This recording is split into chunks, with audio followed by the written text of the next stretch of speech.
Bom dia a todas, muito alegre de poder estar aqui nessa sala, nesta manhã.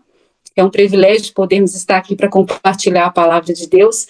E vamos lá, eu quero compartilhar com o coração das irmãs aquilo que Deus ele tem ministrado e me ensinado através desse livro de Provérbios, no capítulo 6.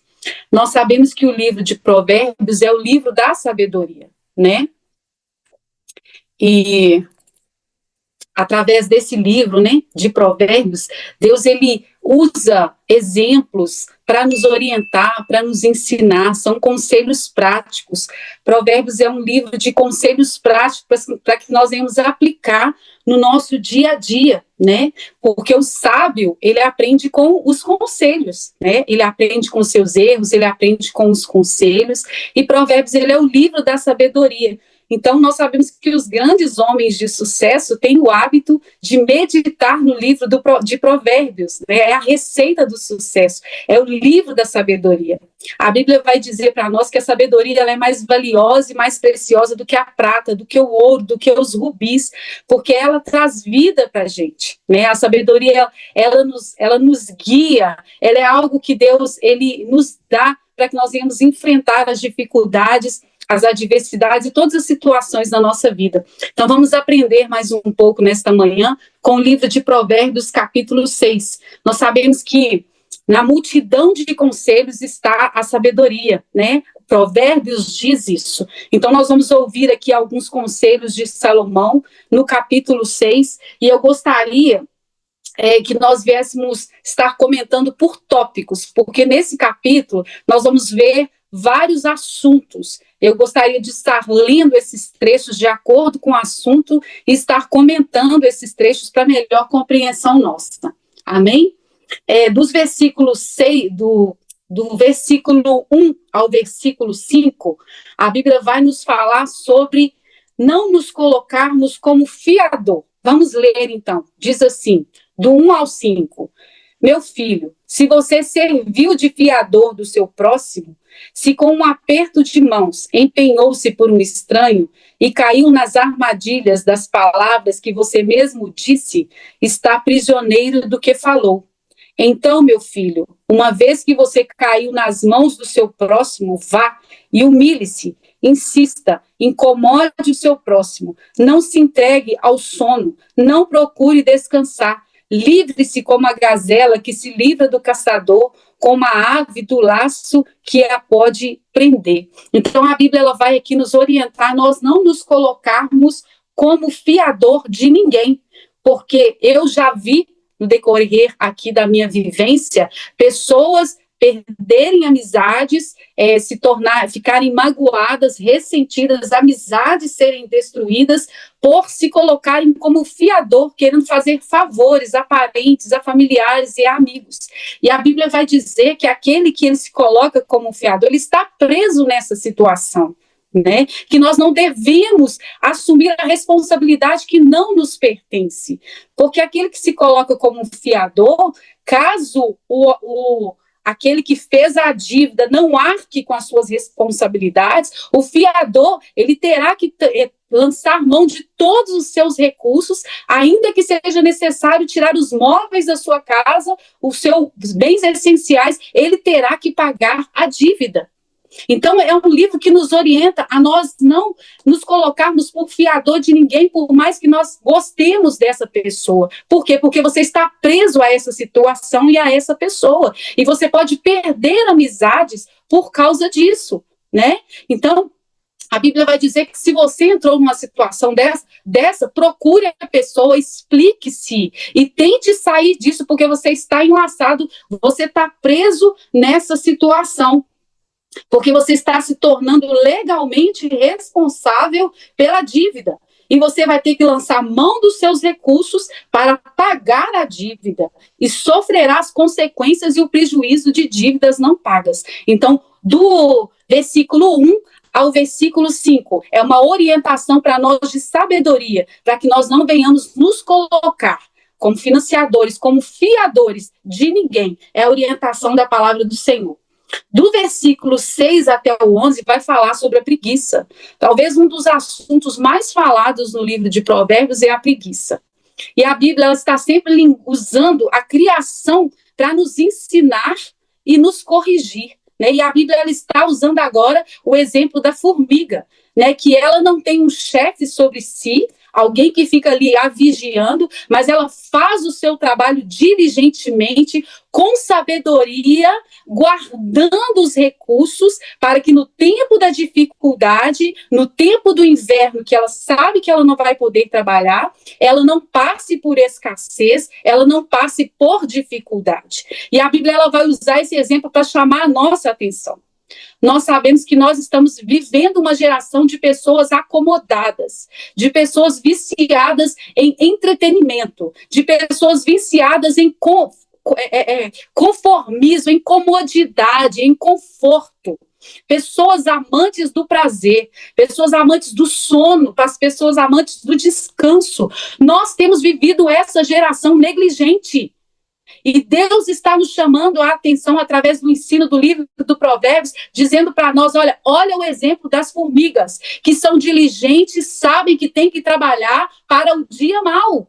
E nós, como nós temos agido diante daquilo que nos cerca, das responsabilidades, das demandas do reino, das demandas espirituais, da nossa responsabilidade espiritual, da nossa responsabilidade enquanto mãe, da nossa responsabilidade enquanto esposa, enquanto o nosso trabalho para suprir o nosso lar, para ajudar a nossa casa, a nossa família, como que nós temos agido?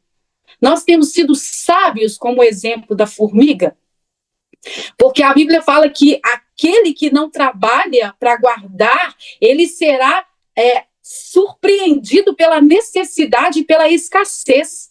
A escassez e a necessidade vai vir até ele e vai surpreender ele. Mas aquele que ele trabalha com diligência, guardando para a necessidade, para o futuro, que é uma orientação dos economistas, que nós não devemos gastar tudo que ganhamos, mas devemos ter uma reserva para uma eventual necessidade, para o futuro, que nós devemos nos planejar. E nós temos vivido como se não houvesse um amanhã, como se não houvesse o futuro, gastando todas as coisas, guiadas pelo consumismo exacerbado, pela vaidade, pelo orgulho, que nós queremos impressionar as pessoas que estão à nossa volta, e nós não estamos seguindo o exemplo de sabedoria, de trabalhar com um propósito. Como nós temos nos posicionado diante daquilo que Deus, ele confia a nós. Talvez você está vivendo uma vida em uma situação que você não está satisfeito e está até mesmo questionando ao Senhor. Mas você tem trabalhado com diligência, você tem levantado a cada dia, ou você tem tosquenejado, dizendo só mais um pouquinho, de cochilar só mais um pouquinho, descansar só mais um pouquinho, porque o preguiçoso ele vai se auto-sabotar. Ele vai olhar para as oportunidades como desafio, como dificuldade. Em tudo ele vai enxergar dificuldade, porque ele não quer ter o trabalho de se desgastar. Ele não quer ter o trabalho de enfrentar os desafios de todos os dias. Ele quer estar num lugar confortável. E a Bíblia vai dizer que o diligente, ele vai prosperar em seus caminhos, ele alcança os seus objetivos. Mas o preguiçoso será surpreendido pela escassez, pela necessidade. Então, o livro de Provérbios é um livro que vem nos orientar para que nós não venhamos transferir uma realidade que estamos vivendo, talvez para Deus ou para outras pessoas, mas que possamos entender e não sermos autossabotadores da proatividade, do trabalho, da criatividade, daquilo que nós podemos gerar como fruto do nosso trabalho. Que não seja necessário que nós venhamos ter alguém para nos empurrar, que não venhamos ser procrastinadores, mas que nós venhamos compreender tudo aquilo que está sobre nós como oportunidade, porque o sol nasce para todos. A oportunidade, ela vem para todos. E se nós estamos vivendo uma realidade que nós não gostamos, isso remete muito mais a nós do que a Deus. Porque Deus, ele nos manda seguir o exemplo da formiga, que é diligente para ajuntar, guardar para o dia mau. E em todo tempo Deus está usando a palavra para nos mostrar, para nos ensinar. Do versículo 16 ao 19, a Bíblia vai falar sobre os pecados que Deus abomina. Nós vamos ler do versículo 16 ao 19, que diz assim: Peraí, deixa eu achar aqui, 15, 16. Há 6 coisas que o Senhor odeia. 7 coisas que ele detesta: olhos altivos, língua mentirosa, mãos que derramam sangue inocente, coração que trama planos perversos, pés que se apressam para o mal, testemunha falsa que espalha mentiras e aquele que provoca discórdia entre irmãos. O olhar orgulhoso, a língua mentirosa, as mãos que tramam contra o inocente, a mente que faz planos perversos, os pés que se aproximam para o mal, a testemunha falsa, aquele que semeia contenda entre irmãos. Nós temos ouvido muito essa palavra dentro da igreja, né? Muitas vezes ela é ministrada quando se fala de contendas dentro da igreja. E aí eu quero chamar a nossa atenção nessa manhã para como está o nosso coração diante de Deus. Que sementes nós temos plantados? Deus, ele pode sondar o nosso coração nessa manhã e ver que nós estamos sendo construtores de pontes e não de muros, que nós estamos exercendo o perdão, que nós estamos exercendo a compaixão, a misericórdia, o amor. Nós estamos revelando Deus através deste caráter moldado pelo Espírito Santo de Deus, porque a palavra do Senhor no livro de Gálatas vai falar do fruto do Espírito. Daquele que é guiado pelo Espírito Santo de Deus, ele vai manifestar um caráter do fruto do Espírito, onde nós vamos manifestar o fruto que o Espírito produz em nós, de um caráter moldado e trabalhado por Deus.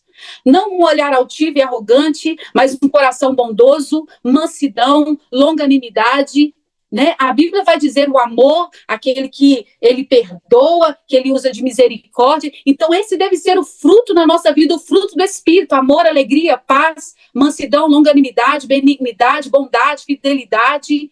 Isso deve preencher o nosso coração, e que Deus sonde o nosso coração nessa manhã e o Senhor não encontre em nossa mente sentimentos que não agradam a Ele, mas que haja um coração disposto a perdoar, que haja, que nós possamos ser pacificadores, como diz lá o Sermão da Montanha, bem-aventurados pacificadores, que sejamos pacificadores, que nós venhamos derramar paz, misericórdia, perdão onde quer que nós estejamos, que venhamos ser instrumentos de reconciliação, que nós venhamos entregar nas mãos de Deus quando formos injuriados, para que Deus ele possa exercer o juízo por nós e não fazermos com as nossas próprias mãos, que nós cumpramos a palavra, que nós amemos os nossos inimigos, que nós venhamos considerar os outros superiores a nós mesmos. Então nós podemos ser bênção ou ser problema na vida das pessoas. Deus ele nos chamou para sermos solução, para sermos canal, instrumento de Deus, onde quer que nós estamos, seja no nosso emprego, seja na nossa casa, sejamos construtores de pontes, sejamos pacificadores,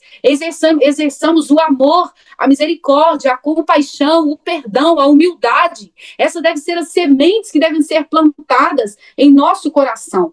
E por nós, né, através de nós, servos do Senhor, porque a Bíblia vai dizer no livro de Romanos que essa geração está cheia de toda perversidade, maldade, ganância, vício, ciúmes, morte, brigas, mentiras, malícia, calúnia.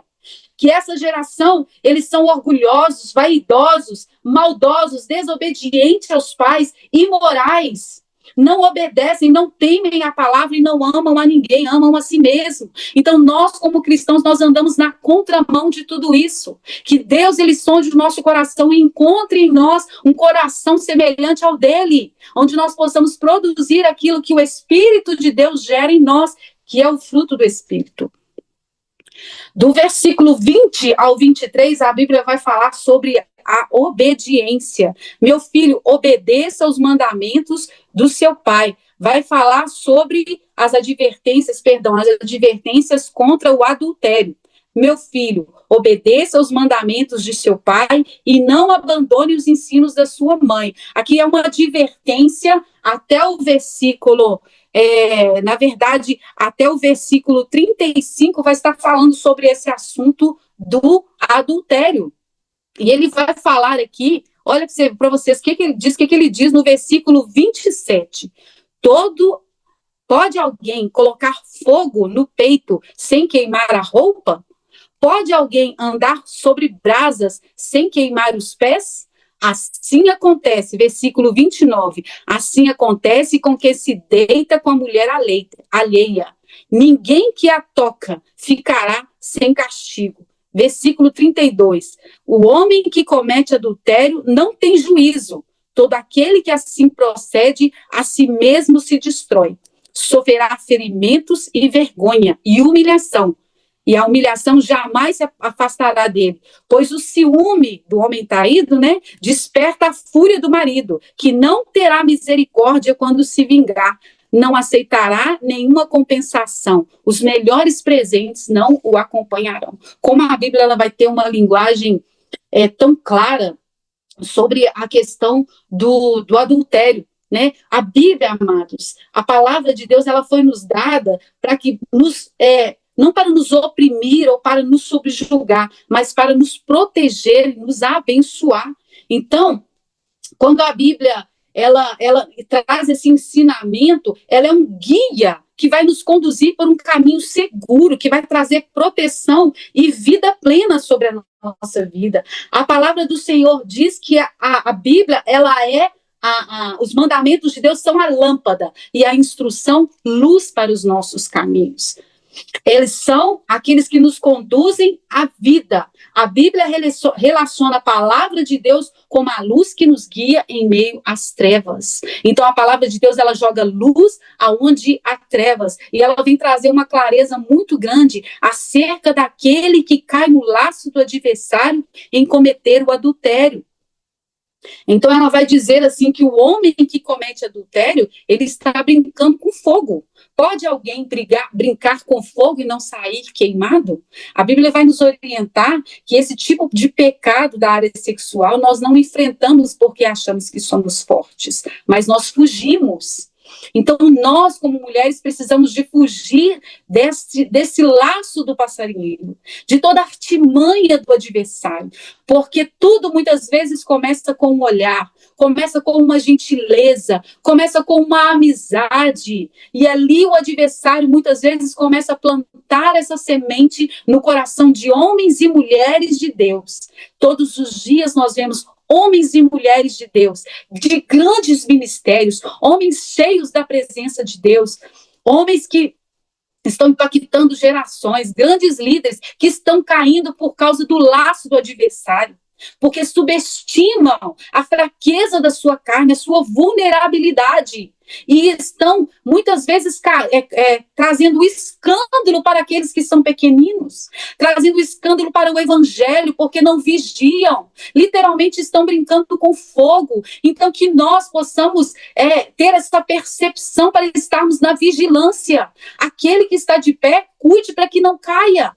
Que nós oremos e vigiemos para que esse pecado não entre na nossa geração, na nossa casa, na nossa família, porque ela traz consequências permanentes na vida daquele que comete esse tipo de pecado. A pessoa leva uma vida de vergonha, ela leva uma vida de derrota, porque ela carrega a culpa dentro de si, a vergonha dentro de si. A vergonha sempre vai a perseguir, o julgamento, a crítica, a condenação, as pessoas sempre vão olhar com esse olhar.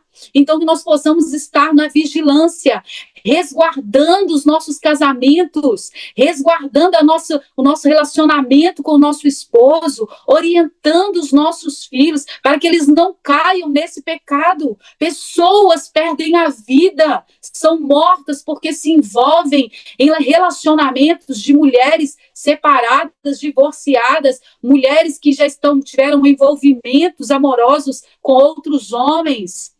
Mulheres até mesmo casadas, e muitas vezes têm a sua vida ceifada. A Bíblia vai dizer aqui que aquele que sofre essa humilhação, nada vai apaziguar a sua ira.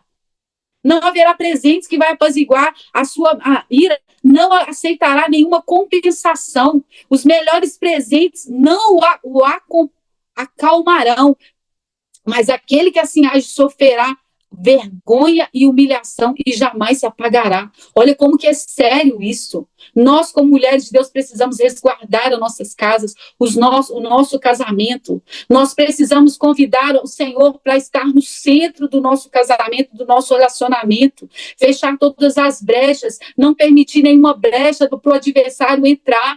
Você, mulher, você tem exercido o seu papel de esposa na sua vida conjugal, na sua vida íntima. A Bíblia vai dizer que o homem e a mulher, quando se juntam, se tornam uma só carne. É uma união espiritual. E nós precisamos entender que o propósito do inimigo é desestruturar, desequilibrar, destruir a família. Esse é o propósito do adversário para os lares. Nós estamos vivendo um tempo onde nós vemos uma desestrutura familiar muito grande, pessoas casando, morando juntas pela segunda, pela terceira vez, casando e se casando, separando e se casando novamente muitas e muitas vezes, lares desestruturados, filhos sem referência de pai, filhos sem referência de caráter, sem referência de princípio, filhos crescendo à margem daquilo que a sociedade está alimentando as suas mentes e os seus corações, porque o propósito do adversário é desestruturar o lar e a família, é manter pessoas cativas na falta de perdão. Quando alguém é ferido por traição e muitas vezes carrega aquela mágoa a vida inteira, quantas pessoas carregam e levam essa mágoa para o caixão, porque não conseguem perdoar aquele que a feriu, que o feriu. Então, o pecado de adultério é algo que destrói a vida da pessoa. E uma grande parte do versículo 20 até o 35 vai falar brevemente sobre o ladrão, né, que rouba, e se ele for pego, ele terá que restituir 7 vezes, mas o pecado do adultério não há restituição. Né? A pessoa que comete esse pecado, ele vai ter que arcar com as consequências para o resto de suas vidas, né? Então, que nós venhamos resguardar as nossas casas, as nossas famílias, que exerçamos o nosso papel com sabedoria, como mulher sábia que edifica a sua casa, que fecha as brechas, que está vigilante, que nós possamos nos atentar para cada ensinamento desse livro maravilhoso, que nós não venhamos ser insensatos, que venhamos ser diligentes, trabalhadores ativos, que entendamos o tempo da oportunidade, que entendamos aquilo que está sobre nós, que sejamos pessoas proativas, pessoas diligentes, perseverantes, que possamos compreender aquilo que foi nos confiado enquanto estamos aqui sendo ministros, cooperadores do reino, sendo servos, aqueles aos quais Deus confiou um chamado, um ministério, uma obra, um trabalho, e que nós possamos fazer isso com o nosso melhor, que sejamos diligentes, que não nos embaracemos com nada no caminho, que não sejamos preguiçosos, procrastinadores, que estejamos na torre da vigilância, que guardemos a sabedoria e os conselhos do Senhor em nosso coração. Amém? Essa é a palavra que eu quero deixar para os irmãos. Medita nela, procura colocar em prática, que Provérbios venha a ser um livro prático na nossa vida, aplicado, para que nós venhamos desfrutar a vida abundante, as bênçãos abundantes que Deus ele deseja derramar sobre as nossas vidas. Amém? Quero agradecer, Cristo, por esse período e que o Espírito Santo de Deus possa completar essa palavra em cada coração, em nome de Jesus.